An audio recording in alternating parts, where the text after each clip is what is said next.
One of the things that's really important is trying to keep your space neat and tidy. So, it doesn't mean that you can't have anything on your desk at all times. And I know some people would argue with me on that one, but make sure everything you have has a special place.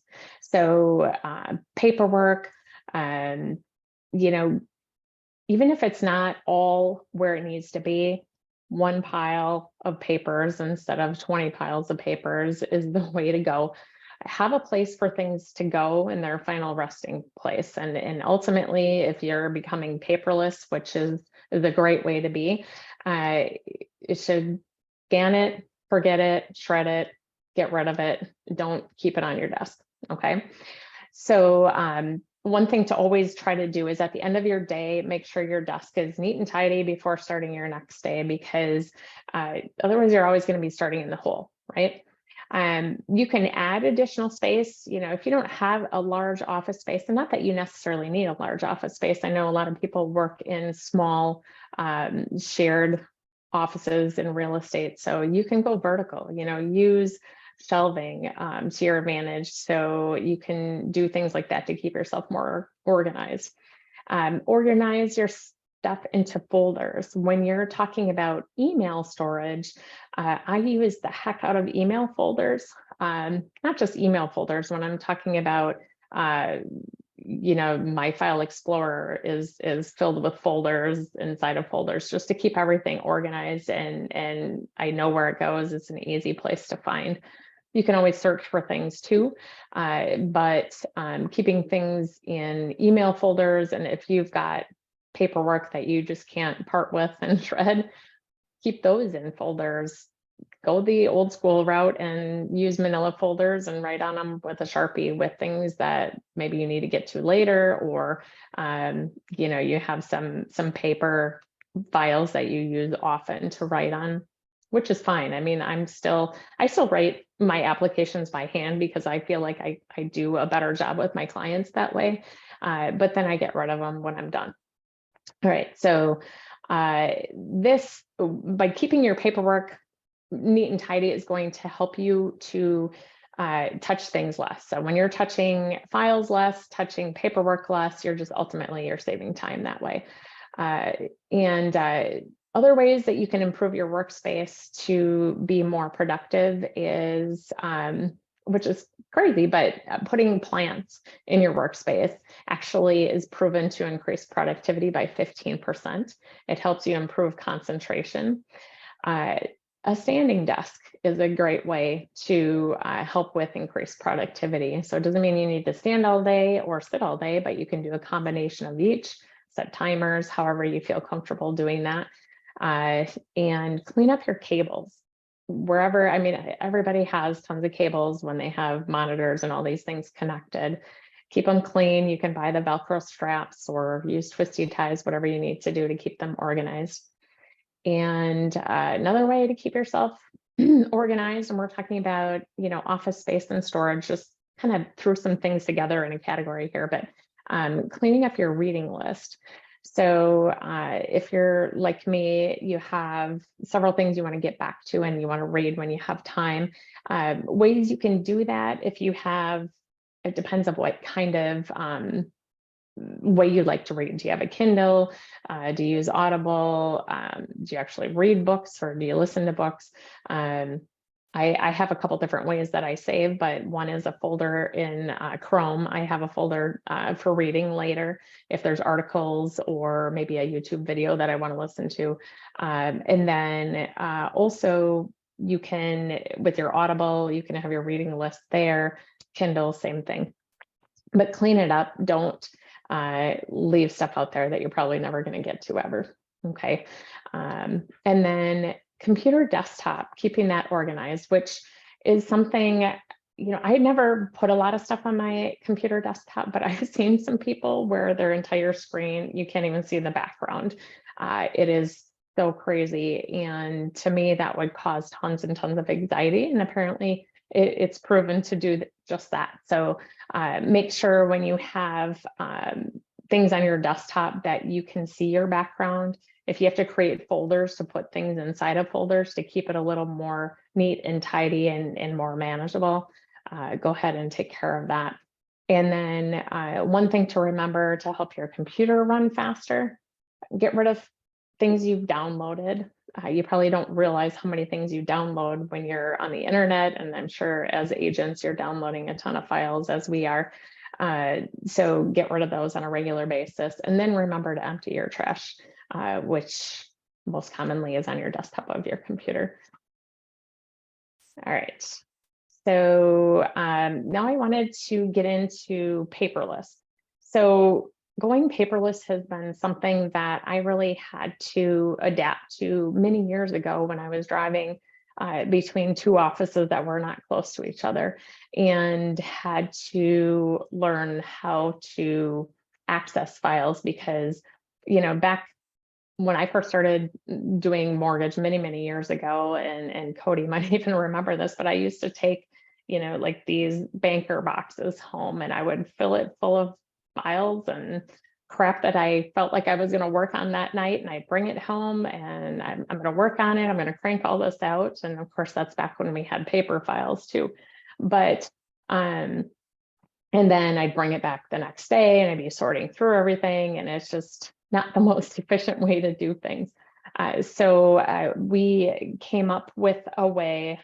We actually use OneDrive, and I'll get into that in a minute. But Google Drive is something we've also used in the past, and it's a way that you can share files with people. You can keep your own files stored there. If you have Gmail, you automatically have a Google Drive, up to 15 gigabytes of storage space.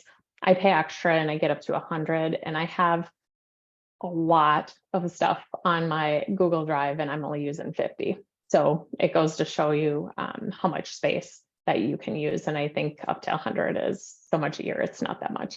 So advantages of using Google Drive: you can access your files everywhere that you can access the internet. So if you have a cell phone, on a computer, anywhere you could sign in to your Google account, you can access that.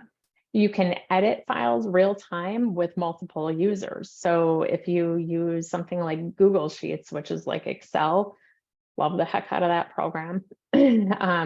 We can have multiple people in there, and we can see like what cell somebody is in when they are working on a file. So we know, hey, don't mess with something in that same cell that they're in, but it's real-time sharing. It's compatible with a variety of devices. You can search for files fairly easily when you're in the Google Drive, and can open up to 30 different file types, you know, like PowerPoint, Word, Excel, a multitude of file types, photos. It's easily shareable. And I'm going to talk about sharing here in a second. I talked about the storage that you can have. You can organize into folders just like you would on File Explorer. And it's got a really easy to use interface. And I'm all about ease of use with anything I use. So it's got a solid data backup and enhanced security features. Now, like with anything, security is as good as you keep it. And you have to be cautious with your passwords and all those different things. So just be mindful of that. So I wanted to make sure when I'm sharing this information that I'm giving the pros and cons of each.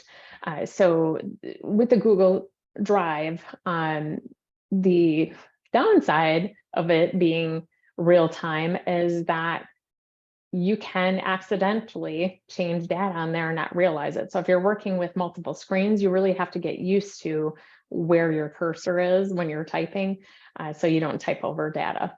It's easy to recover the data by hitting the back arrow, but if you don't notice that you did it until much later, you can't recover it. So that's something to be mindful with. And be careful who you share it with, and that you don't give everybody edit rights. If you don't want them to edit it, you only want them to view it. And you can change the settings when you share files to anyone with the link, which means anyone can see it whenever Doesn't matter what data you have in there, how much later. I would caution you not to share that way, but you can share it with specific people and only give them edit rights. So then you can remove somebody later. Say you have somebody on your team and then later aren't, for privacy of your clients. You want to make sure you remove them from that. Again, it requires an internet connection. So you have to be able to access the internet to be able to see it.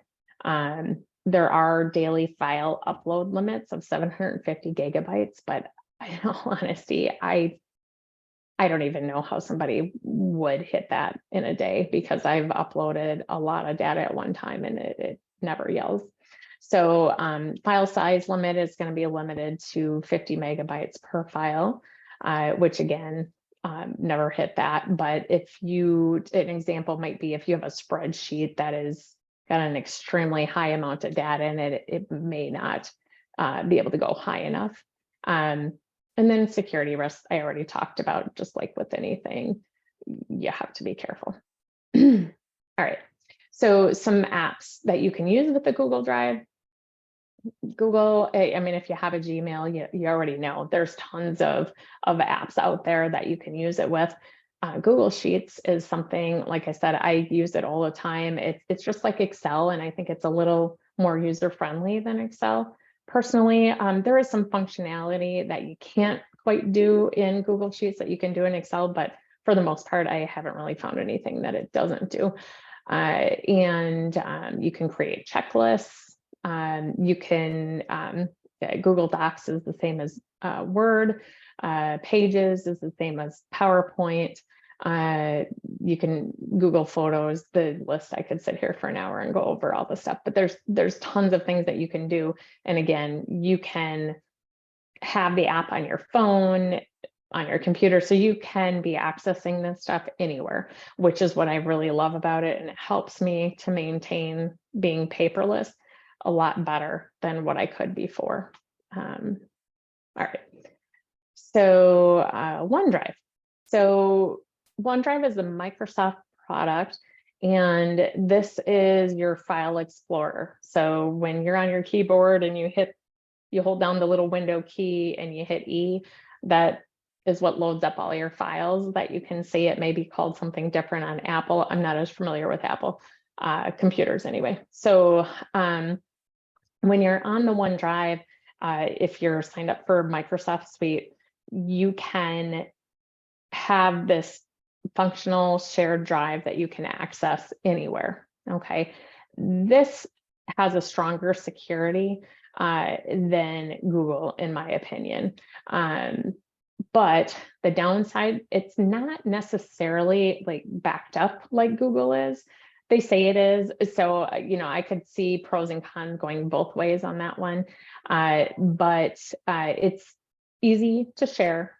You can restrict access on this, and this is a little easier to figure out who you've shared files with and who has access to it than with the Google Drive, when it's more like per folder, per document on Google. So data can go quickly into the cloud. So the nice thing, even though it looks like it's on your computer, you can change your settings and eventually it just lifts up into the cloud and it's no longer eating up your hard drive space. And so whenever you go to open that document again, you'll see like a little picture of a cloud with an arrow next to it. So when you go to open the document, it re-downloads it onto your hard drive and stays there for however long your settings are, and then it eventually goes back to the cloud. So it frees up more space on your computer. Google Drive, same thing. I mean, it's all out there. I find that the OneDrive is more functional for daily use than the Google Drive, where you have to physically download things and open it. It's a little harder to use that way. So you can easily organize things in your hard drive. Now, downsides of OneDrive, it's partial to Microsoft. And like anything, there's always going to be a risk of security, but the only risk of security I could really see is employees of Microsoft. So if there's a data breach there, just like anything, whenever we're paperless and out in the cloud, there's always going to be a risk. But if you set up good parameters with firewalls and you're careful with your passwords and things like that, and we'll talk about passwords in a little bit, but you're going to put yourself in a good position.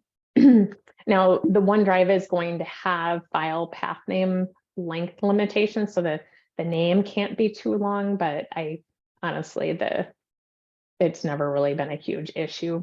So as long as you're doing something, you can always abbreviate if it gets too long. And then file size limit is 250 gigabytes on this, as opposed to the other one. So I am going to see if anybody has any questions real quick before I go to the next one.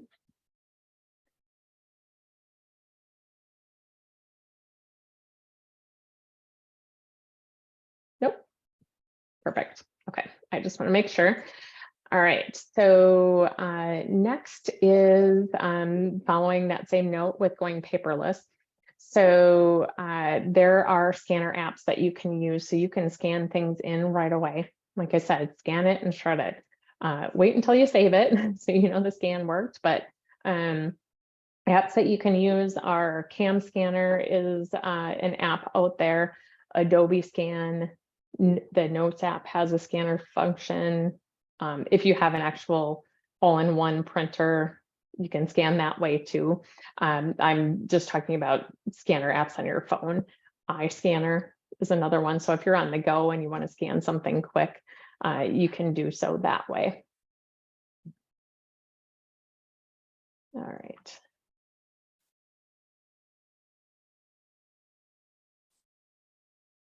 All right. So keeping your notes in the cloud.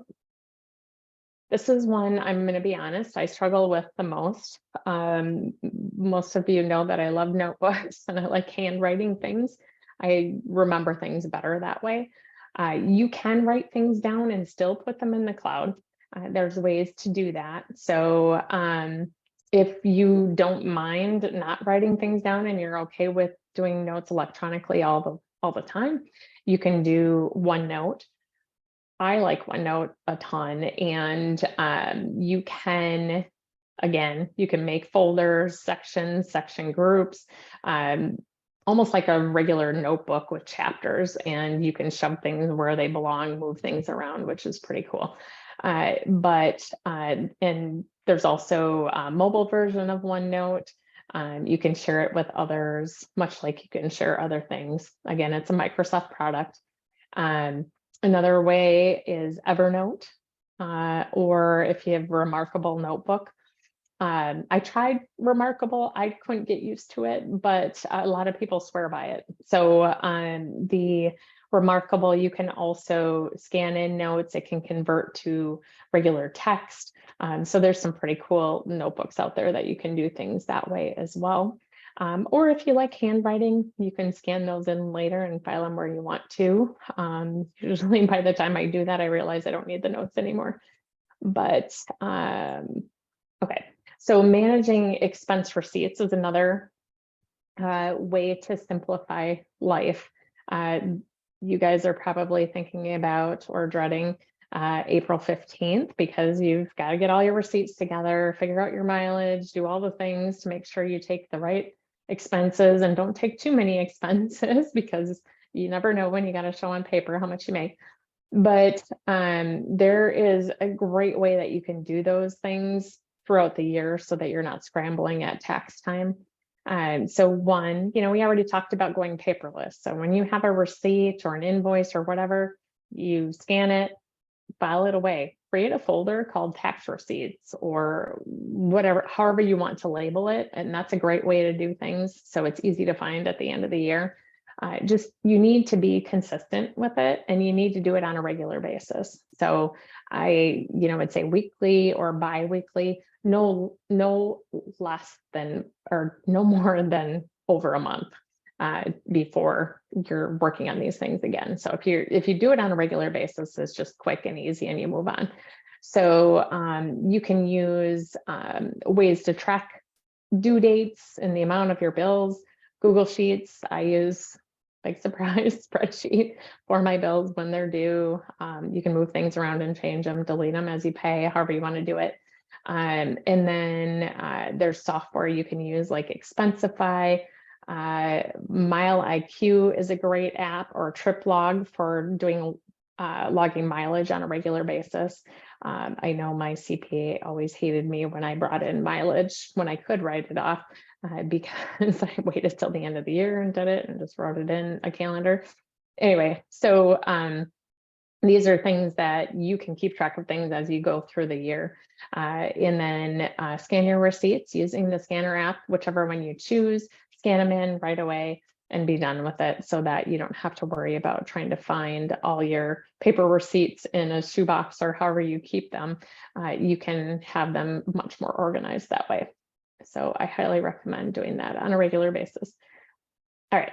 So social media is a big deal, and something that, I know a lot of us have been working on in our slower time, and there's ways, and I've quickly found it can get out of hand and take over your day. So there are ways that you can schedule things in advance. So you could plan a day, 2 days, maybe you want to do a couple hours once a week, however you want to do it. You can schedule your social media posts in advance by doing it on a scheduling app like Loomly or Meet Edgar, are a couple different sites that you can do that. I use Loomly for most of my stuff, not all of it, but you can create posts earlier on in Canva. I forgot to put that in here, but Canva is a great marketing tool. If you've never used that before, I highly recommend it. You can save social media posts in a variety of formats, convert them. So you could create one thing, convert it to like a YouTube thumbnail, convert it to Instagram sizing, convert it to Facebook post, all the different ways that you might save something for social media or PDF sharing or whatever. You can do that in Canva, and it's really cheap. It's even cheaper if you pay by the year. And then you can actually take it from there and put it into Loomly or Meet Edgar. There's a variety of ways you can do that. You can post directly onto the social media platforms, which is pretty cool. So that is a great way that you can plan social media and save a few minutes in your day by doing things that way. I think probably one of these times I'm going to do one just on social media and talk about the different platforms and things that we can do to help each other there, because I've learned a lot by trial and error, and I'm still learning every day, but I'm happy to share some different things there. All right, tame your email inbox. And I know this is a sore spot for many of us. So trying to keep a handle on the number of emails we get in a day, and we get everything organized, you get all your stuff read, and you go spend a few hours showing houses. For us, we're out on appointments or at a closing, we come back and there's 30, 40 emails, depending on the time of year, that we have to go through. So there's a great way to keep yourself organized with Outlook. We use Outlook. If you're a Gmail person, that's great. I have a hard time getting into the way they separate things on there, and maybe there's a better way to do it, but I've found even with Gmail, I can put that in Outlook and organize things a little bit easier for myself anyway, that way. So in Outlook, you can group things by conversation. And the day I figured this out was like this huge aha moment for me, because you ever have, when you're talking with a lender and a client or whatever, and you're having this back and forth conversation, and before you know it, you have 20 emails back and forth, responses, whatever, and your page of your Outlook is just giant, and it's overwhelming and causes anxiety. And I feel like it's a snowball effect. It just gets worse and worse. And you're like, F it, I'm not even gonna read my emails. I'm just gonna do something else. So what I found is trying to put things and group them by conversation. And so what you can do is you can go into your view settings in Outlook, and you can group by conversation. So when you're in Outlook, click on view settings and then click on group by, and it's going to look like this little box that I have on the top right here. And it says there's a box checked, mine is checked for automatically group according to this arrangement. So if you haven't done that yet, it would be unchecked. And then you can choose the first item to be grouped by conversation. After you do that, if you don't want to, I mean, you can group it even further than that, then you would check the box automatically group by according to arrangement and click OK. And it will save the settings. So just make sure you save your settings in there when you do it, because it will revert to default settings next time you go in there. And then in terms of cleaning out your inbox, and I'm sure you've realized this, but you can take a look at what your attachments are, clean that up first, and then you can click to clean up your mailbox. It deletes attachments because it deletes all the reply back and forth stuff. So make sure you go in and you look for attachments that you want to save first, but that's another way you can clean it up pretty quick. And so what it does when you're grouping by conversation is it smushes it down. So you're going to have, and it takes a little bit to get used to this if you've never done it before, but so if you look at here, I don't know if you can see where I'm pointing, but where it says group by conversation, I have that little arrow there. That's what it's going to look like when you have a conversation in Outlook. So when you start to have a couple different emails in that conversation, it's there and it will show like it's unread. Okay. So then when you click on that arrow, it drops it down so that you can see all the conversations, all the different replies in that conversation. But you can smush it back up if you don't want that to cause you anxiety and you're not ready to deal with it. What I've found, and it took me a while and I still struggle with it because I want to chime in right away. And my team's like, keep your stinking hands off the file. And if I just let it go, things resolve themselves because my team is amazing and they do a great job and they take care of things on their own. So before you know it, these 20 replies that I could have been reading and seeing the back and forth have taken care of themselves by the end. And I really didn't need to get involved in the whole thing. I was just copied on it for whatever reason. And that sometimes happens with you guys too. So it will shrink up your inbox and help you, cause you less anxiety anyway. Keep your emails to a small number of important emails. And then you can set up rules to help with that. So you can, if you get emails on a regular basis that you really don't have to read right away, you can create rules to throw them in a folder. Now with Outlook, it only works when Outlook is open. So the rules run when Outlook is open. So when you're out and about and you're checking your email on your phone, those rules aren't running until Outlook is open, unless you're keeping it open all the time on your computer at home. Once your computer goes to sleep, though, it does not run that functionality. As soon as you log in, it runs them all. Okay, so if you want to change the font, the color, the size, the number of columns in Outlook, everybody has a preference of how they like to see things. You can do all kinds of funky things in the view settings. Functionality for me, I have to keep making the font bigger each year. So there's a variety of different reasons you might want to go in there and change your view settings, but you can do that and just remember to save it, because again, it is going to revert to the default if you don't save it. You can also, if you have email folders, you can copy that to your email folders. So it will give you that option if you want to copy those settings to all your folders. And then categories is another thing. I probably should have put more pictures in here, but categories are a great way that you can keep things organized as well. So in Outlook, at the very top on the menu bar, there's like a little box with different colors, and you can click on that and there's a down arrow. You can pull it down and you can create and rename categories. So like I like to use yellow because it's bright and it catches my attention when I need to call somebody. If it's a new lead, if it's something I need in my face, I mark it right away. I used to try to leave it as unread, but sometimes you're going through and you don't realize your cursor sitting on something and it shows as red and then you didn't really read it.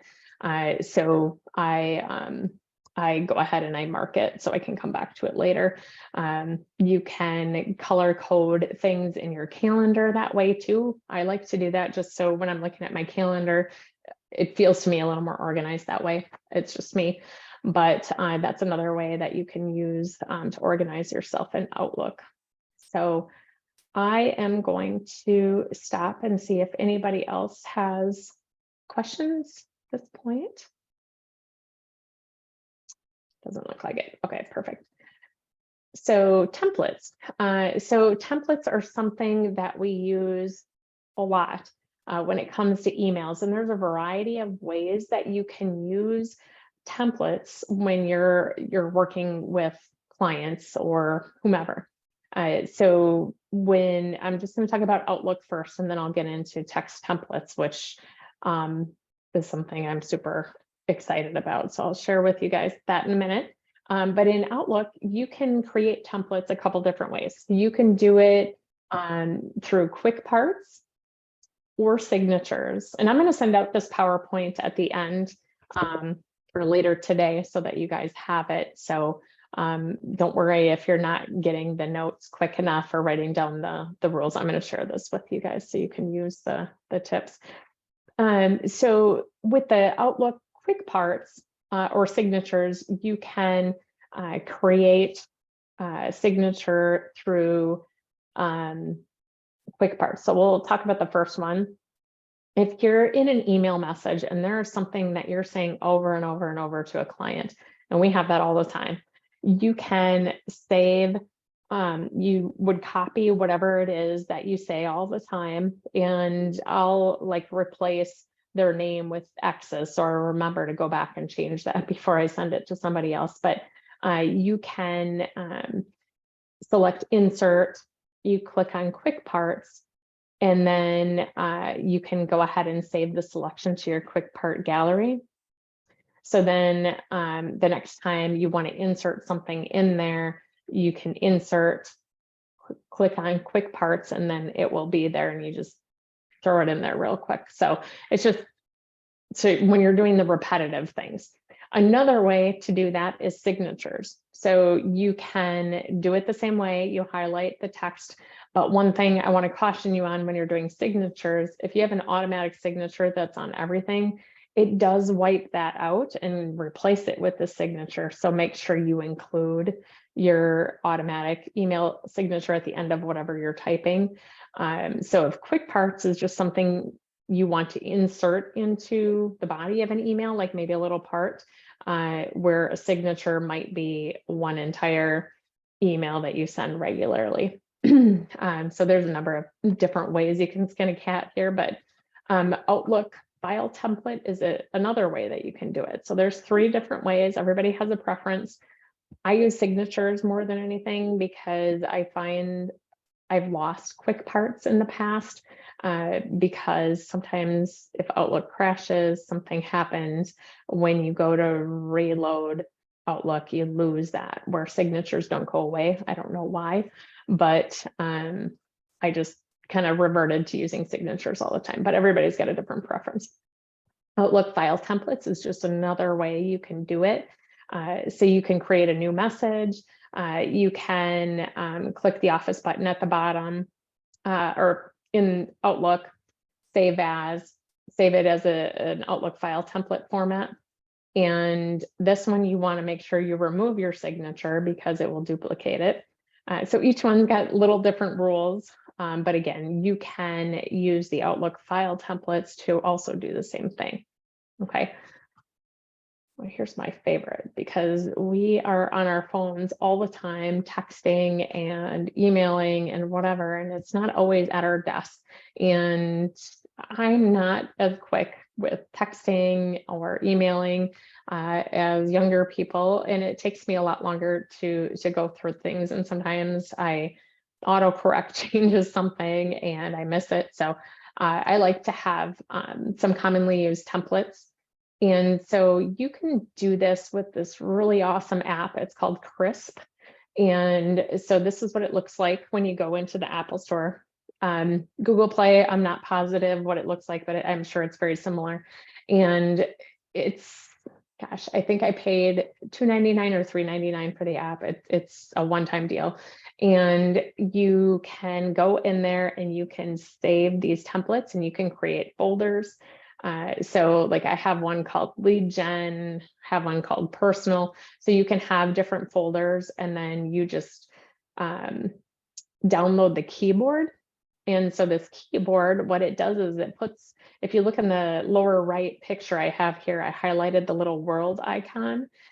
And so once you have downloaded that, you just click on that icon and it pops up like on the lower left-hand side, what I have here. So these are the things I have saved in that app. Because I have two folders, I can toggle between the two. You can have more than two folders. And I choose whatever it is. So here's an example of one that somebody gave me a referral. And so I would click on that particular template and it pops up and it says, hi, you know, and again, I put the X's so I remember to go in and fill in the names and keep it personal. So-and-so gave me your name and said you're in need of a pre-approval and we're happy to help. Can you imagine like how long it would take to type this out every single time? You're trying to get in touch with somebody and you just want to get it out quickly. So this is a great way to do that. So you can put your links in there, however you choose to do it. It just keeps it much faster. You can, again, use it in your email, use it in your text messages, anywhere you're typing the same thing over and over. You can create these shortcuts using the Crisp templates. All right, so organizing passwords. So this, I said I was going to touch on a little bit. One thing that, and I'm guilty of this too, but saving passwords in a safe place is hard to do and stay on top of. You know, I know in mortgage, we have like 101 passwords for things, and then they change every so many days and whatever. So you can get password organizers that you can have on your phone and on your desktop that will store passwords, and they'll actually create secure passwords for you so you don't have to remember them. Now you do have to remember your password to get into that password manager, because if you don't, you're kind of SOL, because that is how you get to your passwords. But keep that in a safe place, not in your password organizer. And LastPass is one that I use. 1Password is also another app that you can use. And these can, if you give it the ability to auto-generate, it will auto-generate hard to figure out passwords that can be complex, so that you're less likely to get hacked, someone to steal your information. So those are just a couple things to keep in mind. All right, and scheduling system was another one that I wanted to talk about. So we use a scheduling system called OnceHub.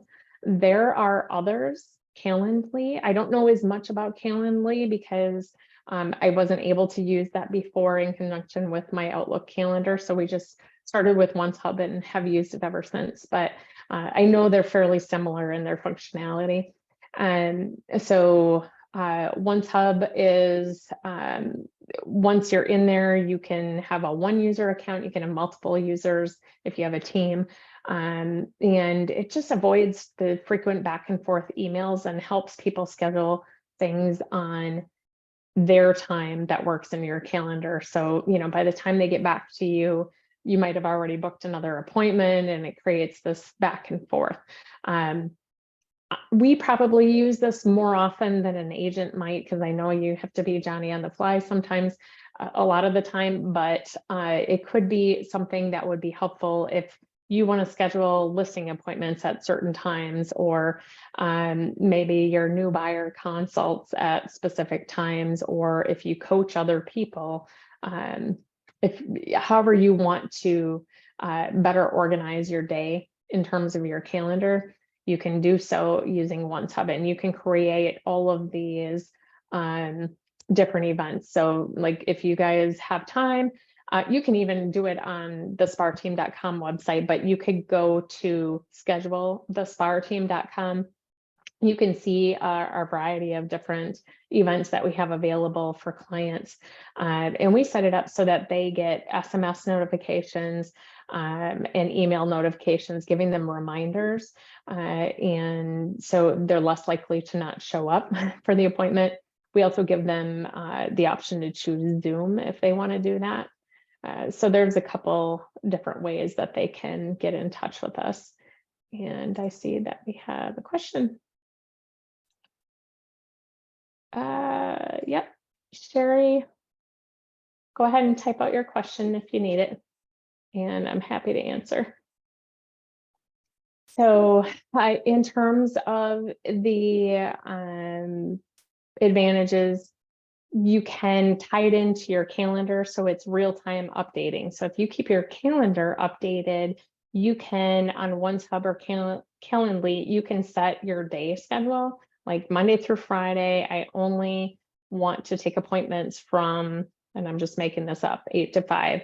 So you can set your calendar so that it won't allow anyone to book outside of 5 o'clock, and that's your regular schedule there. But then it layers in your Outlook unavailability. So maybe you have a meeting, like now you have this schedule that's in your calendar. So it's not going to allow someone to book during that time because you already have something scheduled. Okay, ways to avoid that: if you put reminders on your calendar, I know some people work tasks that way, you can mark the task as free so that you don't miss calendar appointments that way. And you're welcome, Sherry. Have a good day.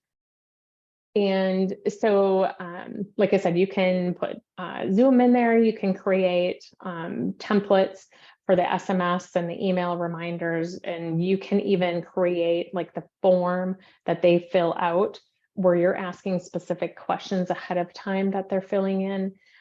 You can do that as well. Now, we have a team functionality on ours so that it integrates both Cody's and my appointment for sales, and then it bounces between the two of us, whoever has the most availability during the time that the client wants. And then also we have, and you can see this on our website, but we have the American Dream Machine, which is the food truck. I'll talk about it once more again here at the end, but we have a whole separate calendar for scheduling for that. So you can create different types of events with different calendar settings, and it's pretty cool. So if you ever want to dive into that and you have questions, certainly let me know. One of the downsides, though, if you forget to update a time slot on your calendar, maybe you get an appointment and you're out, this might be a little harder for you guys. But again, you know, if there's certain appointments that you want to build a calendar for, you can do that. So like, I'm only going to do listing appointments on Tuesdays and Thursdays, or whatever, however you decide. You can create more specific calendars for that to keep yourself a little more organized that way. All right, so let me make sure there's no other questions. Nope. Okay, so I just want to talk about our next event real quick, which is going to be Jared Havens is going to speak with us to credit repair, both on business and residential for our clients, how they can maximize their buying power. So many people are struggling right now with buying power. Of course, rates are higher, but other things that impact them is their credit score. impacts their PMI. So their monthly mortgage insurance and their interest rate is based on their credit score. So the higher the credit score, the lower the rate, the lower the PMI, the more expensive house they can buy. So Jared is going to help talk about some tips and tricks that we can use to help our clients into better situation. And, you know, if there's business, if there's any questions anybody has on that, certainly you can use some of the tips and tricks to your own advantage on a personal level. Jared is a great guy, and he's actually a speaker who travels the US now, and he talks about business and personal credit and how people can improve their financial well-being long-term to be able to, you know, continually invest and get the best rates out there. So he's a great guy. So he'll be on February 21st. We'll do another one shorter on Zoom. Again, I'm just trying to keep with winter and be mindful of driving and Mother Nature, who never seems to work with my schedule. So, and last but not least, I just want to talk about the American Dream Machine, plug it one more time.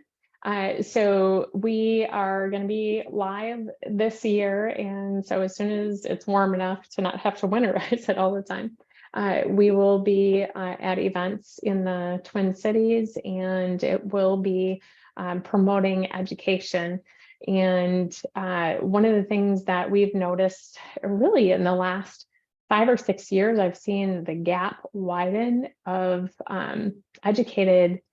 I don't want to say that their lack of education, just lack of knowledge when it comes to what do I have to do to buy a house? What do I have to do to be able to afford a house? And there's just that gap in knowledge of how to even budget. What do I have to plan for in terms of expenses?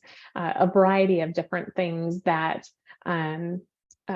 people don't really think about or don't know how to think about. Where do I start? Where do I put my step forward, 1 foot forward at a time? And how do I get there? How do I plan for long-term wealth, like investment properties, things like that? So we want to get out there and make sure we're promoting education and bridging that gap.